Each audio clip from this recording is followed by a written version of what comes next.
Mayong adlaw mga kumare, for today's video banana pud ko ninyo. Mga today kog SM mga kumare kay magpalit kog balon para sa akong birthday photoshoot mga kumare. Unya pag humana na mga kumare, naghapit pud ko sa inasar kay lagi magkaon ko kay udto na po dili pud pwede na dita mangaon no. Pag humana kog kaon mga kumare, nagdiretso na pud ko diri sa Titan Studio. Diri day ko magpa-photoshoot mga kumare sa Titan Studio. By the way, nagahulat pud ko sa ako ang schedule dang dapita. Samtang gahulat ko sa akong schedule mga kumare, syempre dili pud mawala na dili na to i-flex atong gwapa nga nawong no. Muingon na lang ta gwapa ba bisag dili good gwapa ay lisod pud no idaw na to atong kaugalingon. Syempre naman tay lahi-lahi nga beauty. Pero bitaw mga kumare labi ra na ibugsok sa kanal.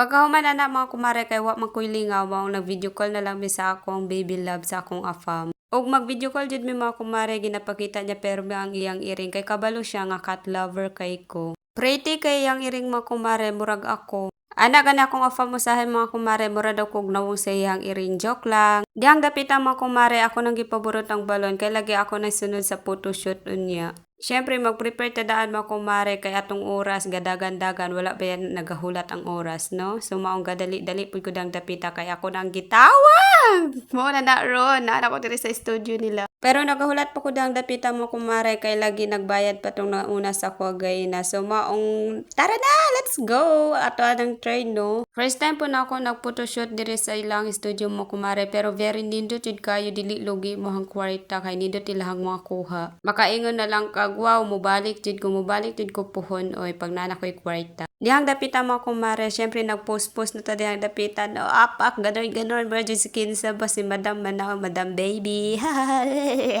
By the way mga kumare, first time po na ako mag-photoshoot. O diba, hindi masamang magbigay pero masamang hindi nang iiwan at magbigay para sa sarili. Ow! Ay, pero may ubang tao na lang imong ginauna. So yun lang mga kumare, thank you for watching.